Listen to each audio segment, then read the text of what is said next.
Hello viewers, today is a very, very special day for us here at WomenNow.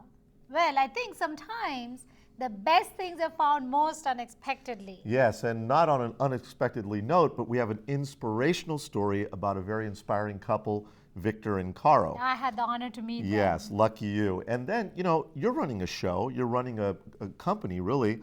How do you look at all of the aspects to make sure that it's successful, right? Because you kind of focus on. Well, it's a hard haul and you need coaching all the time. That's right. So today we have an action coach, Joe, who's going to help us understand how to look at the big picture. Right, and then Scarlet Night, an evening focused on building awareness for our heart health so we don't end up in the emergency room at 2 a.m. So stay tuned, you don't want to miss this show.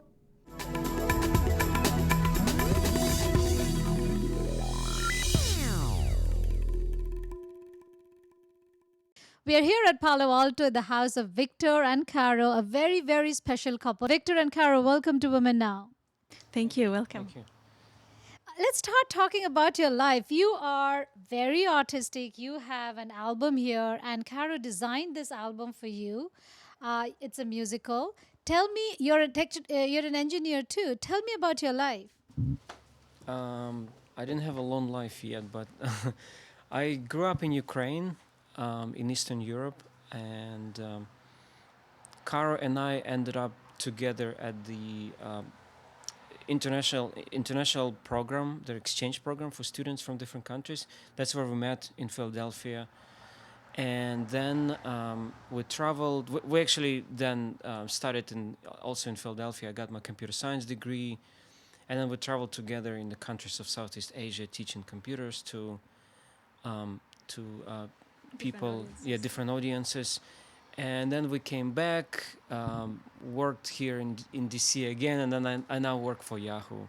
That's amazing. Karo, tell me about your life and how did you meet him? I was born in Poland, and I have a master's in languages and folklore, and then I have a PhD in education and cultural anthropology, and I published a novel, and now I just started my life coaching business, so I'm a holistic life coach. Victor, tell me, what inspires you? So many things inspire me. First and foremost, it's music. In music, I hear so many things except for sounds. It's harmonies, it's chord structures. In fact, Indian music has a very special place amongst my taste. I don't even know why, but the first time I heard tabla, the first time I heard mridangam or sitar, I was fascinated for some unknown reasons. And so music is the very first inspiration. Of course, people around me inspire me, like Karo. I'm a very curious person, so I naturally tend to want to find out more about other people, about environment, and look for inspiration more so in other people than from inside myself. But what makes you most happy? At what situation are you the happiest? Well, it's the happiness. I think it's a harmony of joy and sadness all together. There is no such thing as sort of perfect state of mind or perfect state of being, right? I mean, so there's always, even among the happiest days, there's always a day where you wake up and it's like, oh, do I really have to wake up today? Could I not wait until tomorrow? So I think probably happiness is just being who you are, and that's what makes me, I guess if you want to call it happy, then that's what it is. What about you, Karo? I would have to agree with Victor that it's a harmony of things, and I would call them daily things that make up a nice day. So obviously being with Victor, reading a lot. For me personally, it's reading a lot, being around good friends who can support you, being surrounded by colors. For me, colors are super important, and so that's what I try to do. You both touch life in a whole different way that none of us can even imagine. Is there any fear that you hold in your heart? Not at this moment. I mean, there's always, concerns, things that you need to be concerned about, like, everyday things, how you're going to pay for your apartment and how you're gonna deal with this or that problem at work. But I can't say that I have a fear. I mean, I'm sure everybody has their fears. So some of those fears can be neglected. Some of those fears can be ignored. But I don't know. It's a very, very complicated question. I would say that I don't have any big fears. What about you? No, I don't think I have any big fears, and the reason is because I don't want to be a slave of fear, if you know what I mean. So, um, if you think too much about fear, then basically you become a slave of it, right? Because you constantly think of how to avoid it, or you kind of dance around it, basically. So, just like Victor said, I think I try to overcome daily. I wouldn't call them fears; they may be anxieties, but I don't think they amount to much. Tell me your connection with India.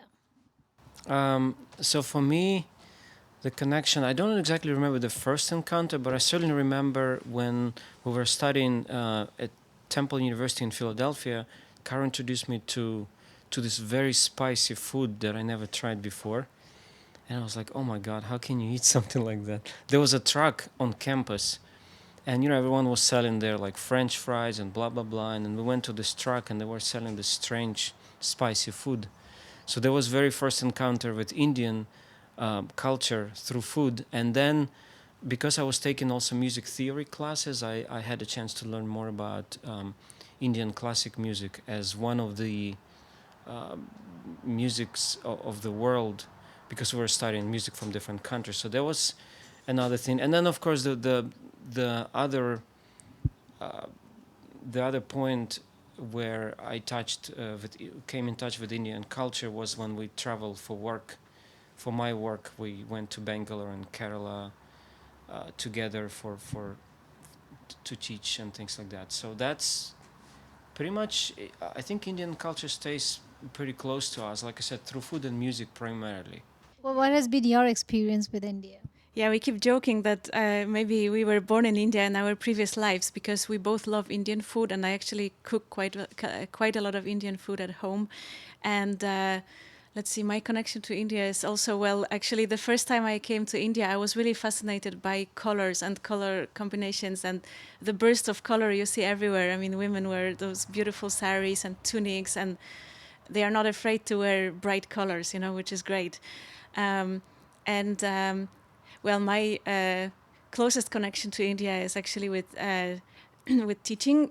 So, as Victor mentioned, we went to Kerala, and I was teaching a course about breaking socio-cultural taboos, and that was quite eye-opening, and actually, I think broke a lot of barriers between me and my students, and also I hope helped them move on.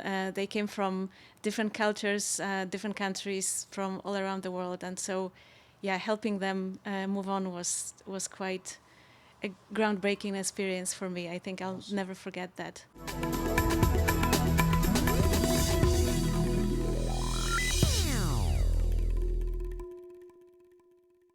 His goal is to have a positive impact on every person and business he comes in contact with. He had a positive impact on me as well. He provides services that build ownership, accountability, and responsibility for every aspect of his clients' businesses and his own as well. Welcome, Joe. Thank you very much. So glad to have met you. Now, you're going to tell me, where do we get stuck? Where do most businesses get stuck? And why do we not see growth as we should always in a land of opportunity? That's a fantastic question. Most of my clients, when we look at what's happening in their business, they get stuck right here in their own mind. Okay. The business is out there, the opportunities are out there. I mean, it is the land of opportunity. There's a bus coming by every minute, depending on which one you want to get on and where you want to go. My favorite phrase, catch the right bus. That's right. Don't miss the bus. Don't miss the bus. Get on the right bus on where you want to go. The opportunities are unlimited. You start out by what's your dream? What's your dream? My dream is to take this show to as many people as possible. Fantastic. How many is as many people as possible? How many is that? The universe. The universe. Fantastic. Everybody should wake up in the morning and watch my show. That's my dream. There we go. So now we have a dream. Now what's your goal, your specific goal? How many shows would you have? I want to be able to change people's life, make a positive impact on them. And I want them to watch the show and walk out with, I learned something today. Awesome. So now we plan for that. We've got that goal, the specific, measurable, attainable, results-oriented, time-framed goal. So when do you want to have that by? As soon as possible. Well, you need a specific date. 2013, October 1st? Okay, let's set that date. Let's Now set that you date. So your first guidance to people, you have to have a goal and then you have to set a date to achieve that goal, right? We have a SMART goal. SMART stands for specific, measurable, attainable, results-oriented, and with a time frame. So when you have your SMART goal, then you start putting the plan in place to get that. Right. So typically, I suggest starting with, what's your 10-year, your 5-year, your 3-year goal? And then get down to your 1-year goal. That's the critical point. And then your 90-day planning session. Every 90 days, you do a planning session on what you're going to achieve every week for that 13 weeks. Well, I want to ask you something more specific. I have Please. seen a lot of people, they're passionate about something, but they're good at something else. How do you balance that? I mean, people may be passionate and want to start a business on an area, they have no idea, but they're just passionate about it. But they may be totally good at something else. How do you teach them to balance that?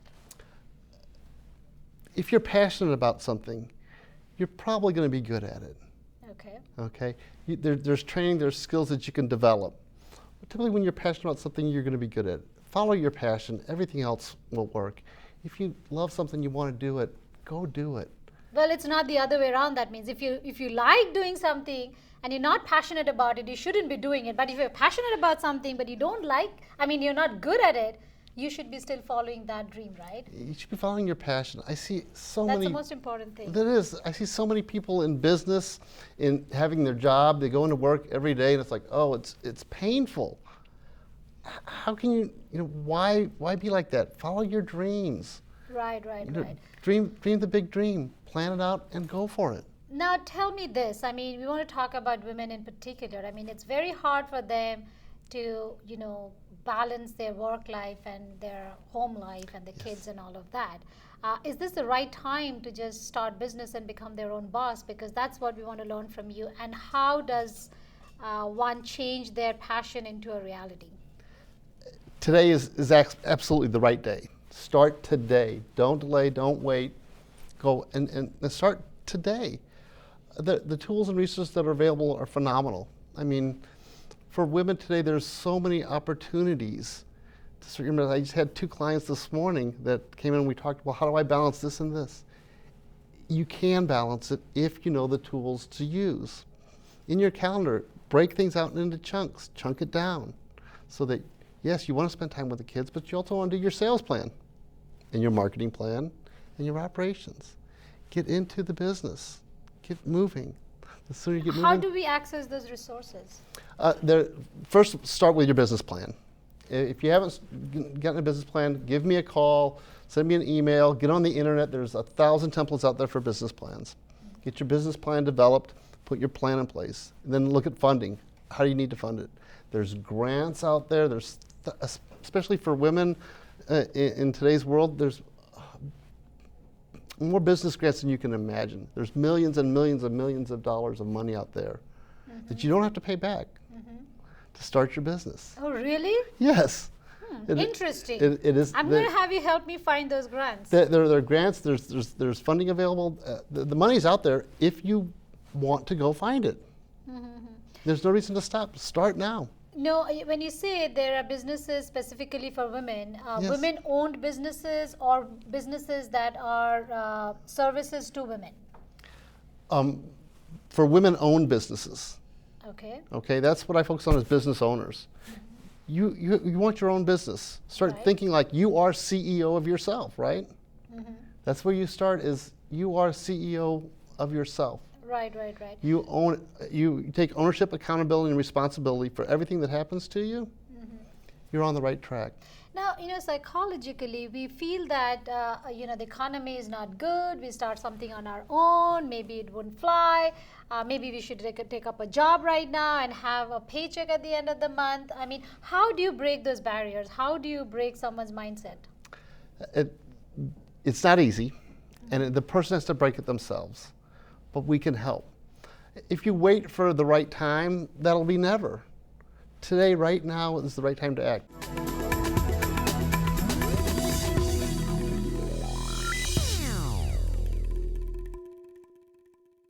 We are here at Scarlet Night, organized by the South Asian Heart Center. Why are we here today? Because South Asians are 4 times at higher risk for heart attack. We're going to talk to some of the people, some doctors, to find out what are the little things we can incorporate in our lifestyle to reduce that risk of heart attack. Let's talk to them. We come from India. We say, okay, we eat all this. Come here, first of all, we go from a mainly vegetarian diet to a pretty non-vegetarian diet. And then we totally lose out of portion control. We eat a lot more because that's how the plates are. And we eat a little unhealthy. So the thing that is very important is to follow sort of the diet in terms of more fiber, more vegetables, avoid processed food. Things like brown rice is much better than white rice. So I try to practice all of those things. I personally came with a very simple approach to doing that. There's a dietitian called Barry Sears who actually has a Sears diet. It says that at the end of the day, try to follow something called a 1-to-4 ratio. 1 time fat, 2 times protein, 4 times carb. I think one of the things was the realization from South Asia Heart Center about 3 years back that there is an issue with us Asians about having the issue of 4 times heart issues. And things was that very quickly I realized that I need to get my act together, which is eat right, exercise, and make sure that you are aware of things. I think one of the things that I've been doing in the last 3 years is just following that, being aware of what I'm putting in my mouth, what I'm burning, and making sure that all the things are the right way. I don't work out every day or anything like that. I just eat well. I eat light, but then I have my splurges of a lot of lamb curry sometimes and things like that. But I just eat right and moderately, and I stay active. But I'm not one of those in the gym 2 hours a day kind of guys at all. Now, what are you incorporating in your lifestyle to avoid some of the risk associated with your heart disease, being a South Asian? Sure, and I just look at my father as well, who's a heart patient. I just limit the things that you're supposed to limit, in terms of meats and high cholesterol items. I eat a lot of salads and chicken and vegetables. So I think now with exposure like this, people know that. It's not something that's so foreign that we have to change our diets. We just have to limit what we eat and keep everything in moderation. So it's pretty simple. And just through genes, genetically, I'm pretty blessed to be pretty slim. But I also know my dad's a heart patient, so that's why I'm here, one of the reasons I'm here. My message is that all of us South Asian women really need to be aware of this, that this is such a awful statistic. We need to keep this at the back of our mind, and every year for sure we must have a baseline test. Just as we do with mammograms, we must get our cholesterol checked and do a heart scan if necessary, because we want to be around to support our kids, our community, and the world at large. What we find is a lot of participants do have low HDL. Amongst Indians, its prevalence and high LP little a. And often with the low HDL, we need to motivate people to go out and exercise. So that's what me and my team, the whole heart health coaching team does is once they go through the screening, we'll follow up with the participant once a month, either by email or by phone call, and then remind them of their recommendation and sort of work with them. If they are not able to follow certain recommendations, we help them to find the alternatives and work with them for a year to making small steps and helping them to make those recommendations. Do you see the pattern changing a lot within the South Asians in the community through all the awareness programs that you have? Yes, I think I do see a pattern. 5 years back, people didn't know about South Asian Heart Center. Now, anywhere you go, people have heard about it. But I would really like to encourage even the youngsters to come forward and get the baseline done. And the sooner they get the test done, even at 18 and 20, and if they do have risk factors, they will not be where we are right now at the epidemic of heart disease. And the sooner they make those lifestyle changes, it's easier. Always keep an eye on what you eat. There's no need to go on crash diets, nor is there any need to binge. The Cheetos and the potato chips and all that. everything in moderation. There's no need to deny yourself, but no need to go overboard. That's right. I would say very similar things. Stay away from doing anything in any kind of excess. At the same time, have a good life and have fun. So eating healthy, keeping track of food items that are good for you, including that in your diet. Exercise regularly. Like I said before, it's more than just for internals. It's also for your state of mind and enjoying life. The big message is, can we change our diet to help us? And the message is eat more vegetables, and we're finding research that supports it. But Indians, when you say eat more vegetables, are like, oh, we don't do salads. We're not that kind. We don't like cold foods. So my whole solution to that is put all the goodies, good vegetables into a soup, blend it, and have it. You can have it warm. And so that's one simple way to increase your vegetable intake. And eating more vegetables, I thought was just good for you, but they've shown that it can actually turn off a heart disease gene. So it's that powerful, and I think that's a very small step somebody can take when it comes to diet. When you look at Ayurveda, there's a prescription for a good, healthy life. And that is actually, those prescriptions are the things that have been incorporated into the South Asian Heart Center. So when people ask, well, what is it that you do to decrease the risk of heart disease in the population? So what we do is, we practice a science-based Vedic approach to health. We realize the importance of nutrition. We realize the importance of physical activity, adequate rest, and meditation. And this is nothing new. There's nothing new under the sun. What we have done is, we have actually gone back to the land of the Ved, and we have found the prescription, and that prescription now has been documented in Western medicine, and then we just prescribe it to our participants.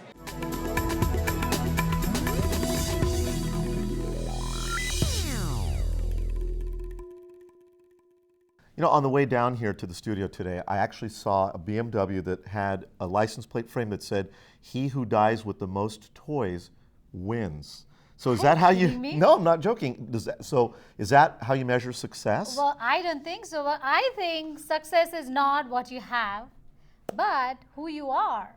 It is liking yourself, liking what you do, and liking how you do it. Every choice you make has an end result. If you fail, try again. If you fail again, try again, and again, and again. As Moise so aptly says, one day your life will flash before your eyes. Make sure it's worth watching then. Yes, and our show is worth watching, so be sure to like us on Facebook. Check us out every week on KTSF in the mornings. For everybody and now here. on Star TV as well. That's right, and check your local listings for our Star TV. We're very happy about that. On our website, WomenNow.tv. Thank you for watching us, viewers.